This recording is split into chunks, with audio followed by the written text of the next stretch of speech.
अस्सलामुअलैकुम। एक औरत कहती है कि मेरा आदमी किसी वजह से लंबे समय के लिए गायब हो गया। उस वक्त मैं एक कम उम्र की बच्ची की माँ भी थी, जबकि मेरा बूढ़ा बाप भी मेरे साथ ही रहता था।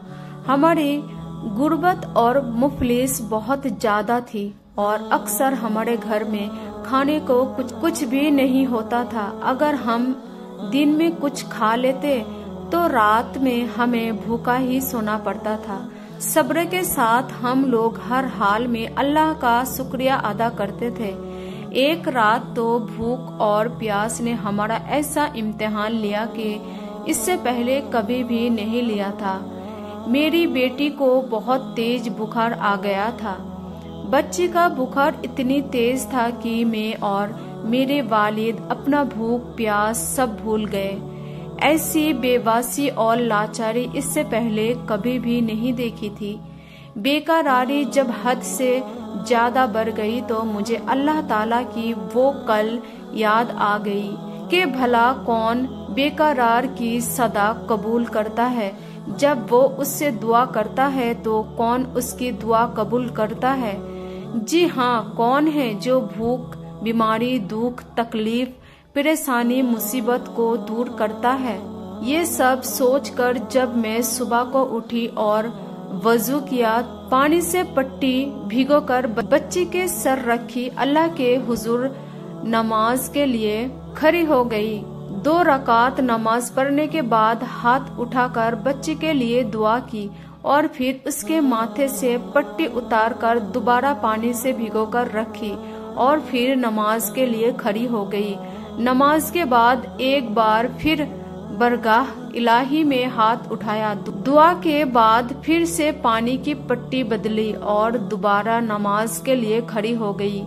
ये अमल मैंने कई बार दोहराया। जब मैं ये सब बार बार दोहरा रही थी तो उसी वक्त किसी ने दरवाजे खटखटाया।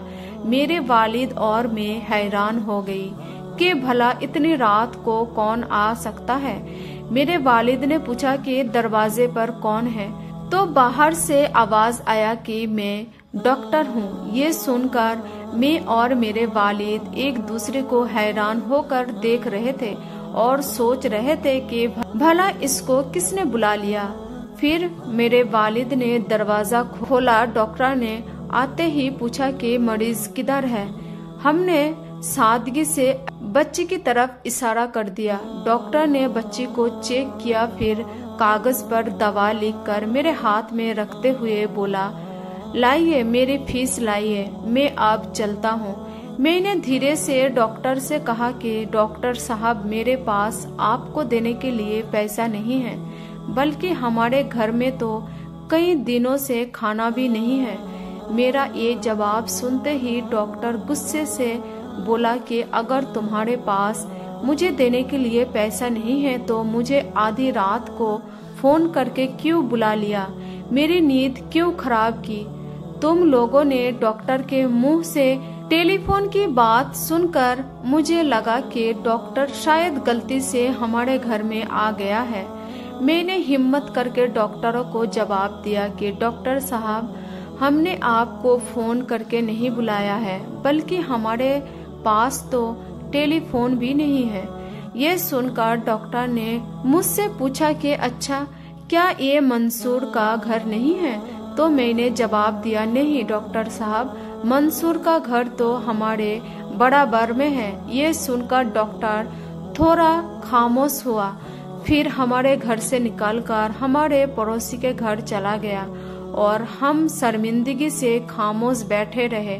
थोड़ी देर ही गुजरी थी कि वो डॉक्टर एक बार फिर हमारे घर में आ गया। आंखों में आंसू और धीमी आवाज में बोला कि अल्लाह की कसम, मैं तुम्हारे घर से उस वक्त तक वापस नहीं जाऊंगा जब तक तुम्हारा पूरा किस्सा ना सुन लूं।